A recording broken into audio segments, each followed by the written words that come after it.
At this time tomorrow, we will be getting in results from the very, very, very anticlimactic Republican presidential primaries in Connecticut, Delaware, New York, Pennsylvania, and Rhode Island. There is precisely no one on the edge of a seat anywhere in America breathlessly awaiting the results of those primaries, because the Republican nomination appears to be all but sewn up. Even with Mitt Romney having all but sewn it up, though, there do continue to be little off-script moments on the Republican side, things that run counter to the prevailing sense we have that the Republican primary is stick a fork in it done. Por ejemplo, Newt Gingrich today kicking off a 10-city campaign swing through North Carolina. Now, North Carolina is not on the list of states that's going to be voting tomorrow. North Carolina doesn't hold its primary until May 8th. But Mr. Gingrich is apparently still trying to win that one. Also, yesterday in Philadelphia, where there is going to be voting tomorrow, the candidate Ron Paul drew a huge crowd despite driving rain. The campaign says over 4,000 people turned out to hear Ron Paul speak in Philly in the middle of a drenching downpour. So if the main idea here, the main script everybody's reading from here is that Mitt Romney has got it done, it is over, frankly, there are still things going on the Republican side that make it seem like it's not done, at least not totally done. Perhaps the most off-script thing that has just happened on the Republican side is that I think Ron Paul just won Iowa. Seriously, this weekend. You'll recall that the Iowa caucuses on the Republican side this year were a bit of a disaster. Remember what the counting was like that night in January? The numbers we're receiving from the state do not match the numbers we just received from the county chairwoman right here in Clinton County. If these are the final numbers, the numbers don't match. Well, I'll explain it. I'll explain it to you. John, you go ahead and explain it. The numbers, Madam Chairwoman, I'm not questioning your numbers. I'm saying the numbers you're giving us now do not match the numbers that the State Central Committee has reported so far from your county, and they say one precinct is missing. So if your numbers are that missing precinct, and these are the final numbers from Clinton County, excuse my scribble, but 437, not 386, 354, not 321, we can stop right there. Well, that would make Romney the winner. Romney the winner.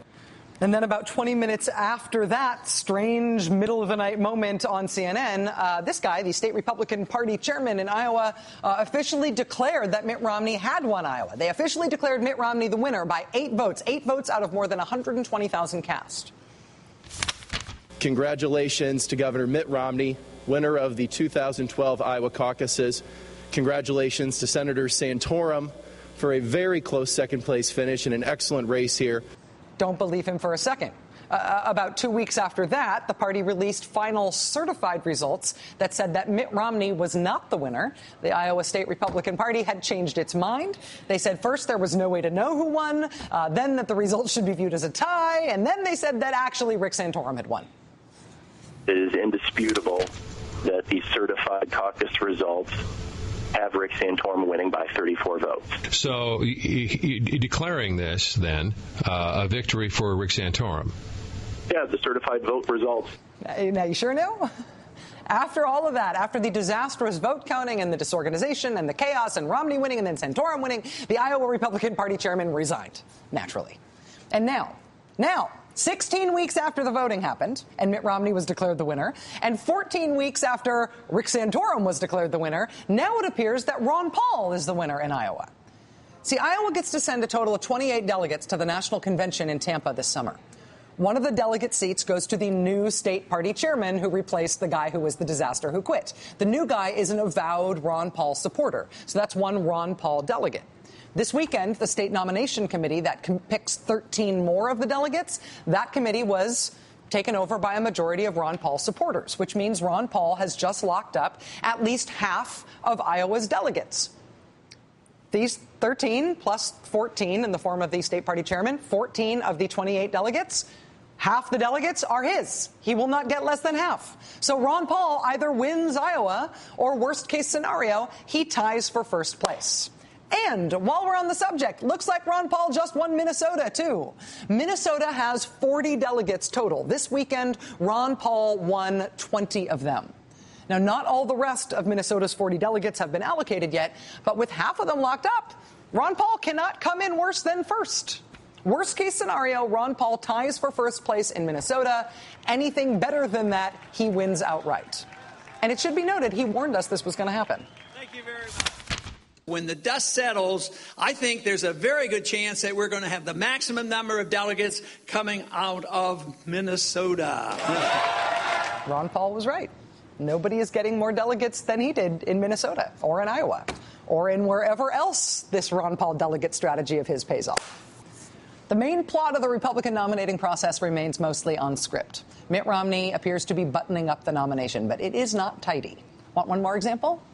This weekend in Texas Republicans met in their Senate district party conventions, whatever those are.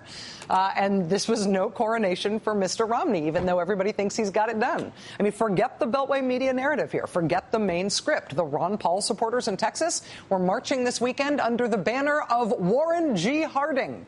They are citing the Warren G. Harding strategy of 1920. In 1920, Warren G. Harding went into the Republican National Convention with the fewest delegates of all the surviving candidates, and Warren G. Harding walked out with the nomination. He won on the 10th ballot.